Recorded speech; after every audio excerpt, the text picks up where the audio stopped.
Hey there everyone, and welcome to another video, and again I apologize for the guerrilla style OBS recording there, because I have yet to actually set up my hotkeys, so I actually have to click the freaking button. Imagine that. But anyway, in this video I want to show you guys, because it's been a while, a Project Cassian update. So yeah, this is a Cassian dev update. Now I'm just gonna close some things very quickly in my Chrome. Don't need that and don't need that. We're actually viewing this on my local computer here because there's no I haven't deployed the new version yet to the actual Bitfinex server. It's gonna take me a while to get that working, but so we're on the main page here, and it's kind of barren right now because I haven't done a lot of the documentation and stuff like that for the UI. But I want to actually show you guys what's going on so far with the new rewrite. So the story is, Project Cassian, in case you guys don't know, is it's a project management tool. Well, a collaborative game design tool, I should say. And basically, I wrote it over June of this year. It started as my grade 11 computer science culminating task, or final assignment, whatever you want to call it. And basically it was, well, we have the old version here, and we can actually see the version that I wrote for, this is old Cassian. It's the version that I wrote for the computer science assignment. It looks similar. We've got the same sort of theme going on here. At least I tried to make it the same sort of theme. Yeah, it's pretty much the same. But, yeah, so the old Cassian, we can just log into it here. Log in. I don't know how well it'll work, but we'll just try GitHub. And as you can tell, there are a few bugs. Yeah, there are a few bugs in old Cassian. This is one of them. But, as for comparison, we're gonna start with this. Alright, so this is our profile UI. We got the usual stuff. We can edit our description in account settings, of course, not here. We get all our projects that we've created. So we've got Project Cassian and the Piecenet. If we go into the Piecenet, we can actually see information about the project. We got all the developers of the project right here. I'm the only one so far. We can look at the game design document. And there are some design elements right here. We can go click this one, and we get some information about it. There's a child element, and there's the element itself and its content. It's looking pretty freaking, it's looking okay here. We can of course go into design doc, and then we can view, we can create a new element, and then there's the UI for that. There's a markdown editor, and there's the ability to select the parent and the element type, and then you can enter content in there, and there's the element name. And then we can create a new element type right here, and then we get to select a name and an icon, and this is the icon viewer, working pretty well, I guess. Or we can view a printable copy, and that shows you this sort of UI here, where it's all raw HTML. So this is old Cassian. Now there are a few things to note about old Cassian that I wanted to fix, and well, here's why these issues are a thing. Well, first let's see what happens when we click on a design element. As you can see, it halts for a bit, the page refreshes, and then the item loads in. What if we create an element, which I actually shouldn't do on the Piecenet? But as you can probably expect, it's going to halt the page, refresh the page, and the new element's there. Same thing if I go to tasks. I don't know if there are any tasks, but oh, there is. Cool. But this is actually Piecenet Mono game, but as you can see, tasks, they do the same thing. You click on it, the page halts, it refreshes, and there, it's there. Now there's a problem with this, and I'll go into that in a little bit. But the other issue is, remember when we were logging in, and it gave us that unauthorized error? Well, that's also a bug that I can't fix on this build of Cassian. So old Cassian is it's becoming stagnant, and it is, well, getting very hard to maintain, and as some of you may know who have tried to help maintain it, it is very difficult to work with. My goal with new Cassian is to improve all of that. So let's go to it. We'll close this one. Alright, don't need to be on it. So, first things first is, of course, the registration screen I have slightly redone. Well, I had to redo it, but I had to redo the entire UI, but if we zoom in here, we can create a new account. So we have to enter in our email, and we need to confirm our email. It's auto-filling because I've already registered here. Doesn't matter what email you enter, because I haven't actually implemented email confirmation yet, but let's just say test at test, and then test at test.test, and we'll keep that password because I know what the password is, and the testy Riolu, we'll go with that as my username, because why not? If we hit enter, for a little bit there it said, please wait, and then it brought us back to the home page, and we are now logged in, and no, I don't want to remember my password last pass. But anyway, we're logged in, and now, another thing that's different about this version of Cassian is you'll notice I'm zoomed in quite a bit. The website is actually conforming to that because it's running Bootstrap, and we can actually now ignore this bottom one here because that's a bug.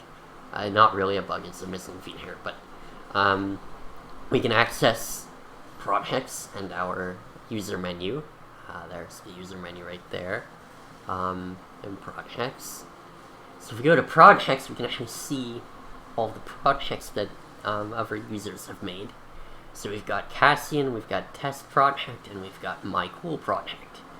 And we can see who made them. We can see their tags and their description, and we can actually click on one. Give it a little, and there might be a bug. Yeah. Alright, well, I can fix this. Let's see here, what's going on with this? View warning, error in render. Type error. s.project.admins.contains. It's not a function. That is a bug with the state manager. I can fix it. Alright, so like I said, my goal, and this is a perfect demo of this goal, it being, well, me doing it, let's go into Zen mode. My goal with the new Cassian is to make it a lot easier to maintain. Well, how do you do that with a website? Because websites are notoriously hard to maintain when you do them a certain way. Well, the trick is to not do them that way. So old Cassian was built on a sort of older way you do websites, where you request something from the server does something, and it gives you back an HTML page. That's sort of an old way of doing things. Server-side rendering, basically. That's bad. Because, well, what happens if you have a bug in your UI? Well, you really want to redeploy the entire API and everything just because you got one little bug in your user interface? Well, no, you don't, and this is why. Because we have the statement in here, which is all client-side, and it's written in JavaScript, and it's got a bug where,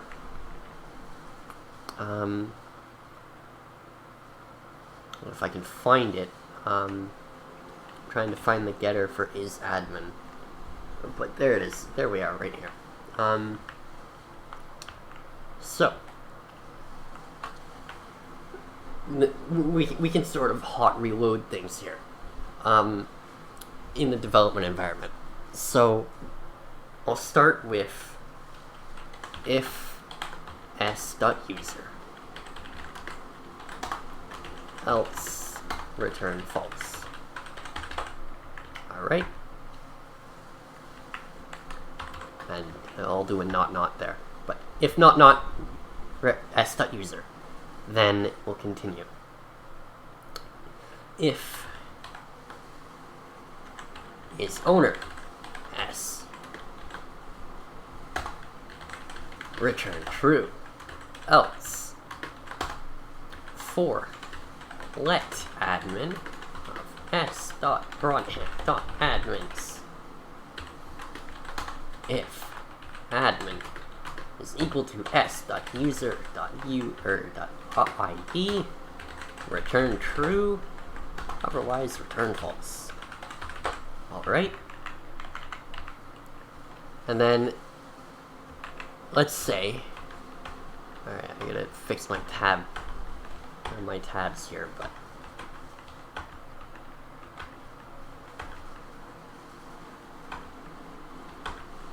alright, so let's say now that isDev has the same bug. Hint, it does. So we can get rid of it here. And then we can paste our code in. And instead of iterating through the admins, we're going to do devs.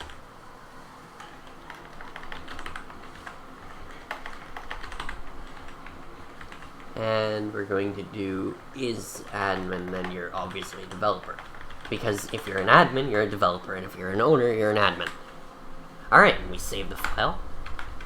Tab over to our browser, it's going to refresh. And bam, there's the project. Awesome. So it's basically, well, it's hot reloaded the page, which is something that you couldn't do in old Cassian. It wouldn't reload the page for you, but now it does. And of course, because we're in mobile mode, and whoa, that's a bug. But I can probably fix that later.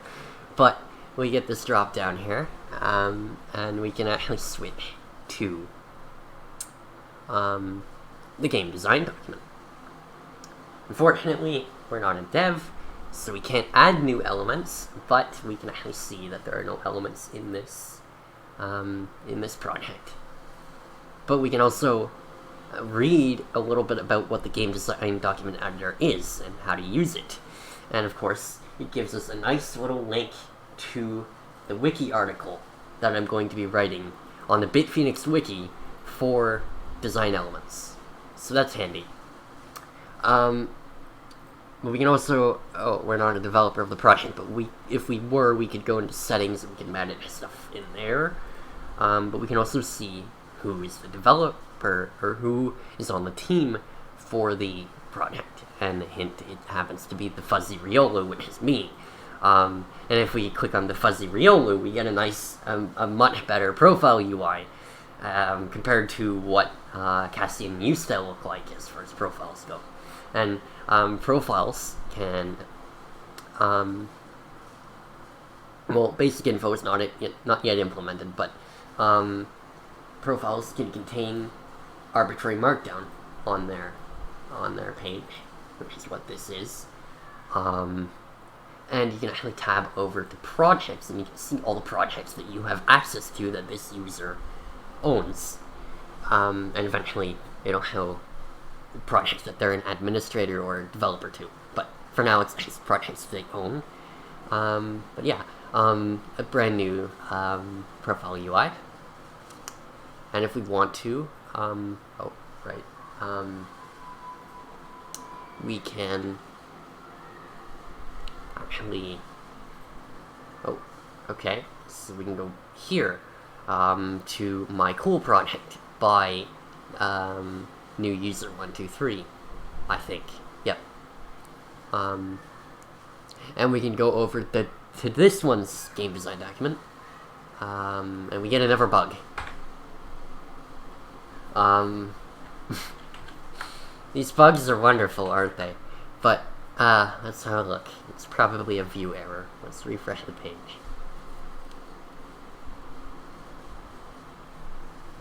Alright, we get a bunch of Vue errors, and I can see where they are. Alright, so error in render, type error, cannot read property element of null. This is because we don't have an element selected. So in element item, that's source slash, design doc. Alright. Okay, so it's in is selected. Oh. Okay. Let's go there. We know it's in element item. That view. It's in a method called is selected. Oh look, we're trying to access something that we don't know about. Or we're trying to access something we don't exactly know about. So, to fix that,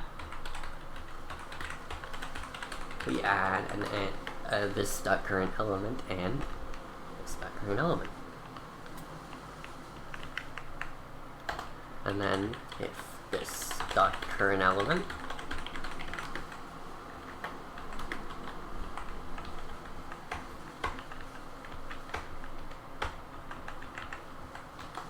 alrighty, save, it'll refresh the page, and there all of our elements appear. Imagine that. But then let's click on one. Watch how fast that was compared to regular Cassian. It didn't refresh the page. There was a little bit of a delay while it got and grabbed some information from the server, but other than that little delay where it was talking to the API, it was immediate. It showed up. There was no need to refresh the page.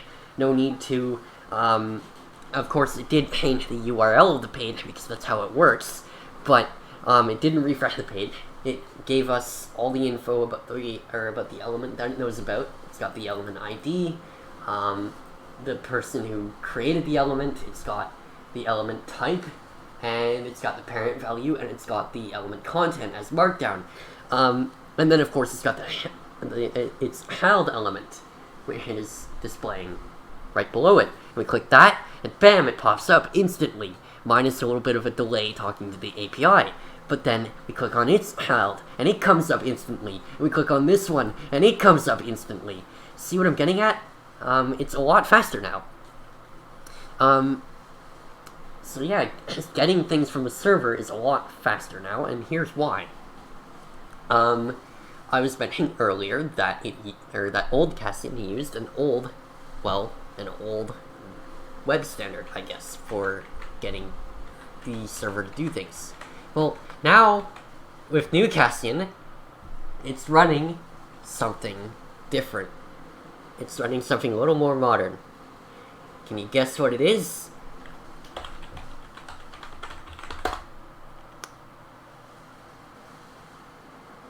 Oh. Yeah. Alright.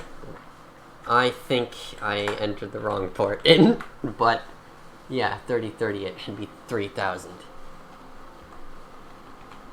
Alright, there we go. If we look here, well, do you recognize what this looks like?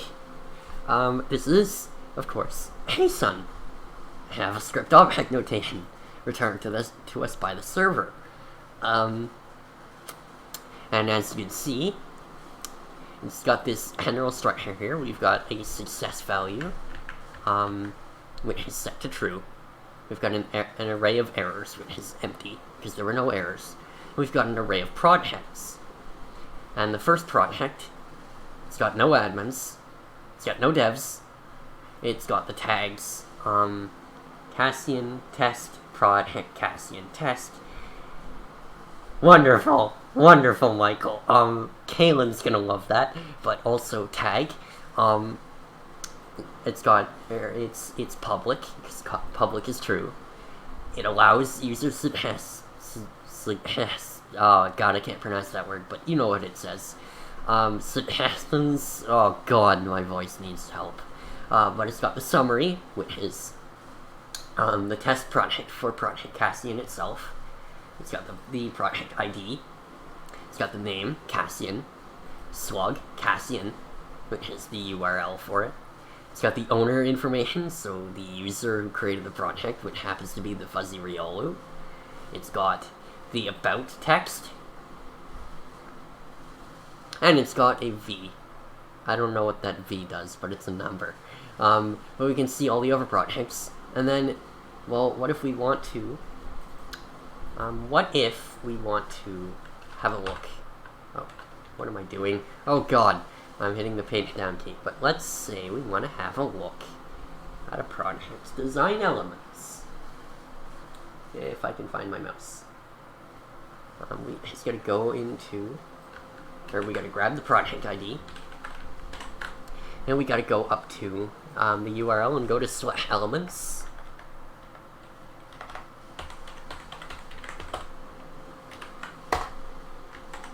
And there are all the root elements for the project. Not the children, but the root elements, because if I sent the entire children with the project, then things will get a little laggy. But as you can see, we get the JSON for all the elements that are in the project, and we can see their authors, their parents. They're always going to have null. Their element type, which for some reason is always folder. I don't know why. But we've got the yeah, we can see the element type, and then what if we want to view a specific... Oh, excuse that. That's... I got a loose speaker cable in my computer, so if you heard that vibrating back there, that was that. But excuse that. Let's say we want to have a look at an actual element, and its children and its parents and things like that. We can actually copy its ID.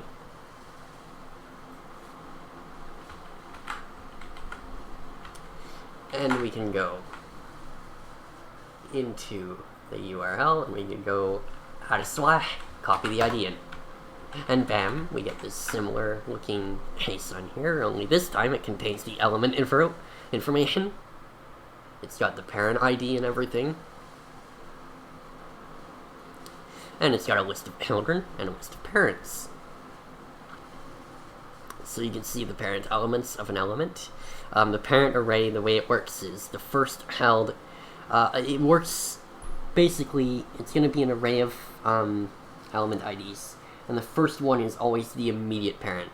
So think of it like this. If this element had 3 parents, this array, the first element would be their parent, so their mother or father if they were a kid, and then second would be their grandparent, and then their third would be their great-grandparent.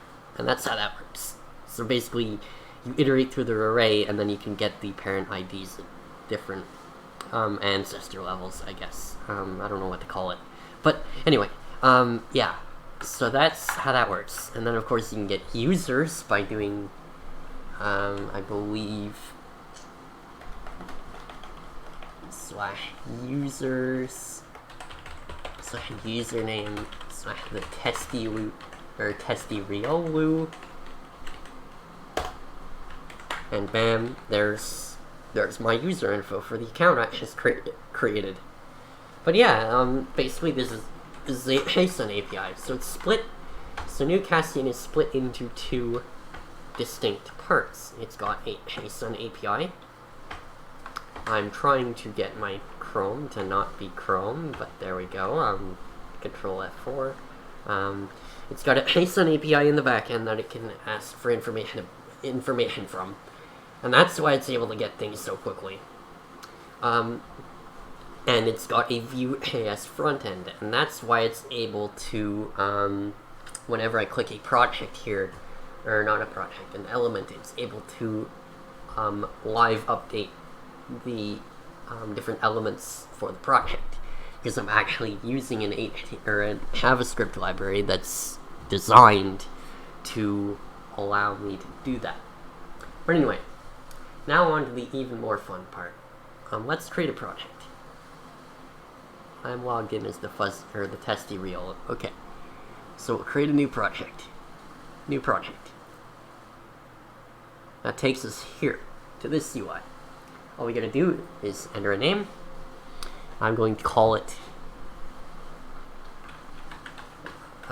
one little tidbit is if you try to name a project the same as someone else's, it'll work.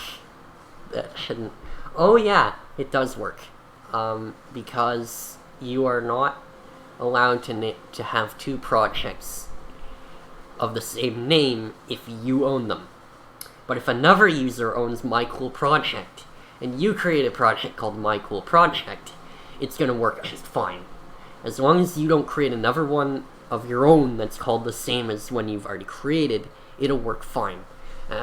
Which I think is the way GitHub does it too. So if I were to create something like the Piecenet on Alkaline Thunder, it wouldn't conflict with the Bitphoenix software one, and I guess that's why forks are able to exist. But anyway, we can edit the description now, and that brings us to this modal dialog here, which I really should make a large modal, or an extra large modal, I should say.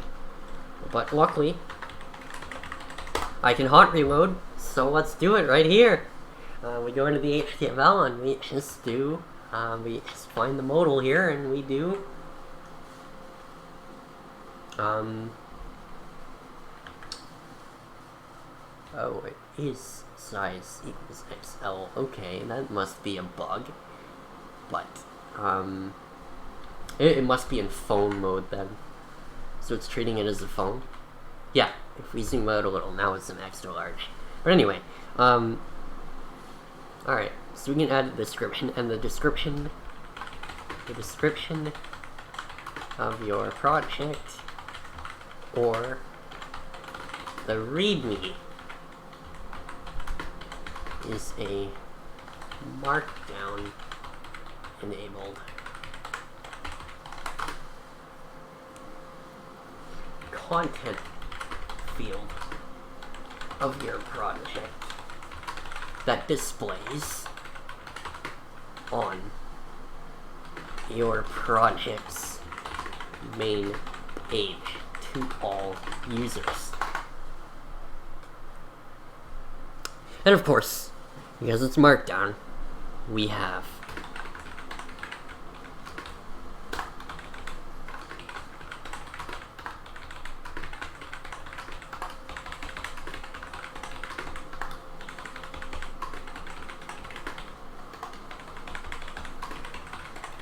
all the 6 different levels of headings, which is way more than I can say about hack and plan right there. It only has, I believe, 3. But anyway, then we can use things like,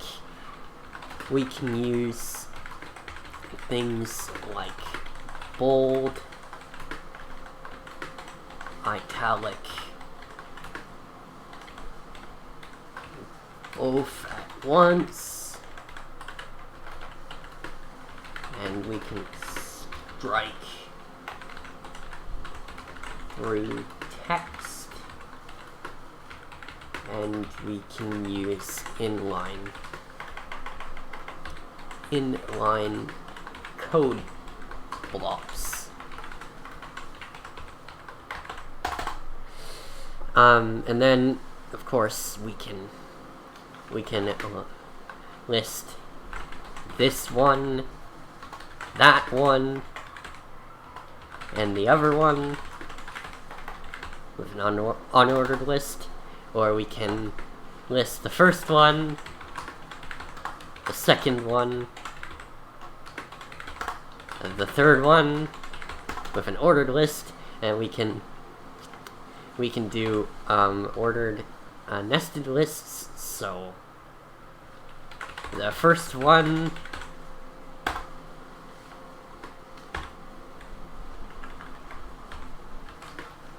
the first one's kid. Alright. The second one. The third one.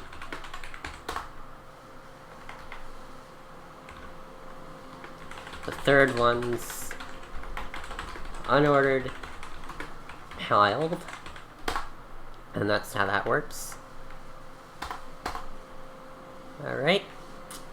So we can create lists. And we can do code blocks. Include iostream using namespace std int main cout hello world end L. Return 0. And there's some nice C++ code. And also, emoji support has been added. I will add a smiley face there. It won't show in the Markdown editor, but once we go in, or once we hit save here, there we are. We can actually see there's what we entered. We've got our code, we've got our whoa, that's a bug. But we've got yeah, we've got an emoji down there, we've got the code, we've got the headings, the different formatting styles that we tried, we've got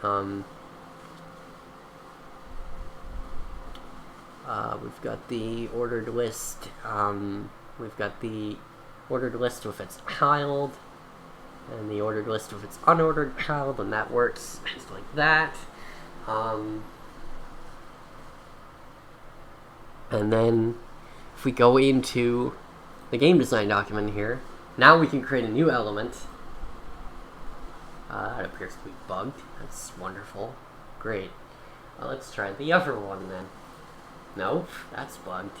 I don't want to fix that right now, but I'll fix that eventually. But we can go into the project settings now, and this is where we can set the name of the project. We can set a summary. This is yet another Cassian test project.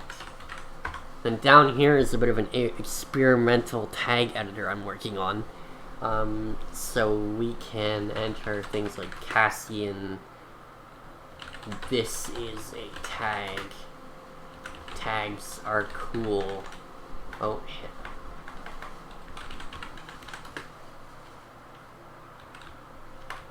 Let's break it. And then if we enter the same tag in, it's gonna freak out because of a bug. But, yeah, we've got a tag editor there. It sort of works. It's a little broken, but, it does do its job, I guess. But yeah, there we go.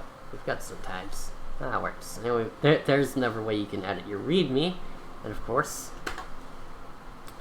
we didn't actually see it update there, but now we can see that we've succeeded.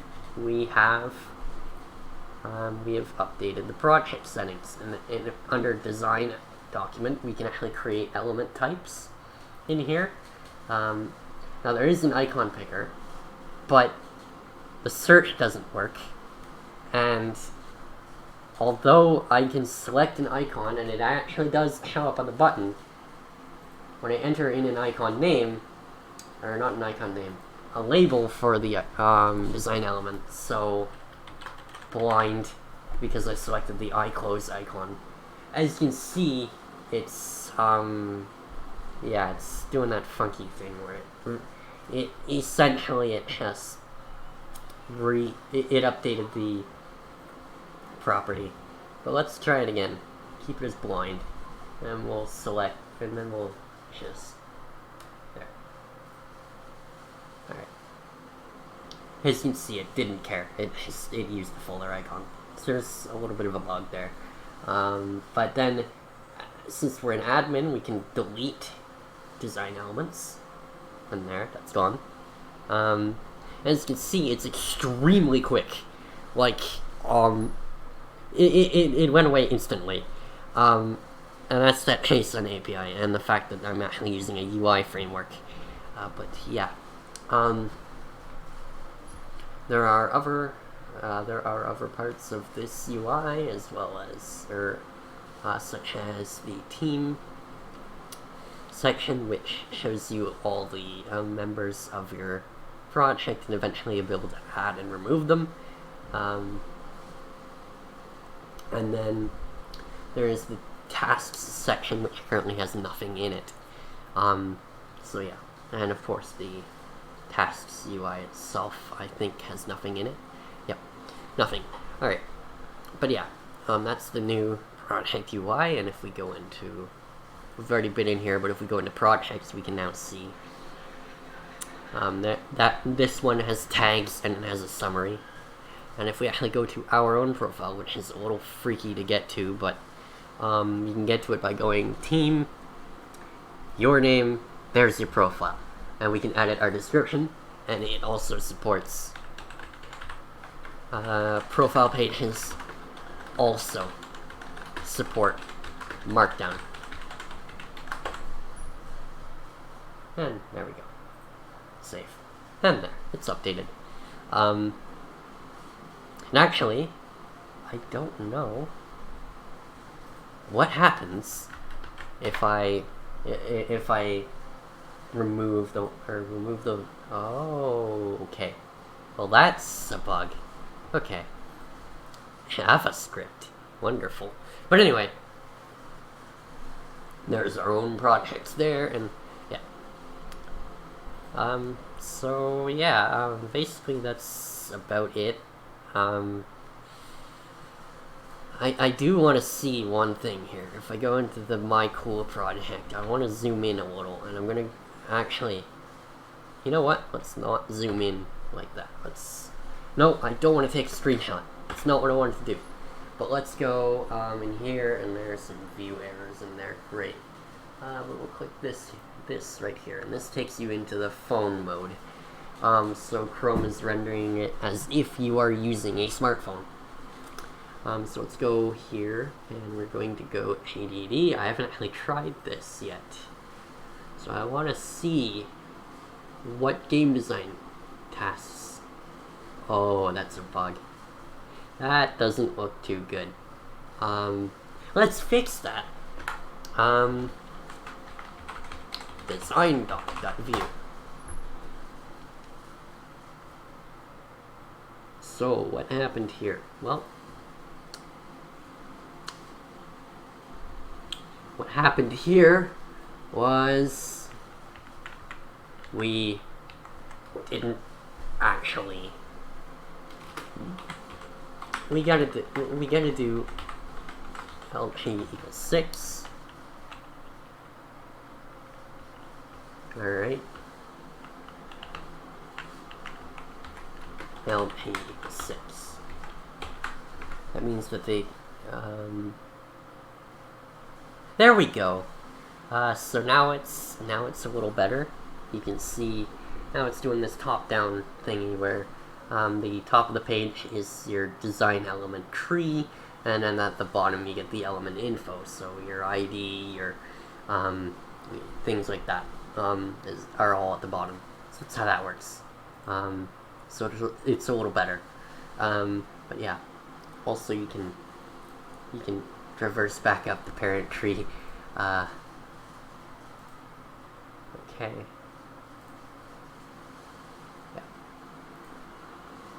Yep, there are a little tiny bit of bugs here and there, but yeah, for the most part it works pretty damn well. It's using Flexbox for some of the rendering, but yeah. That's basically about it for this dev update. Hope you guys enjoyed it. Not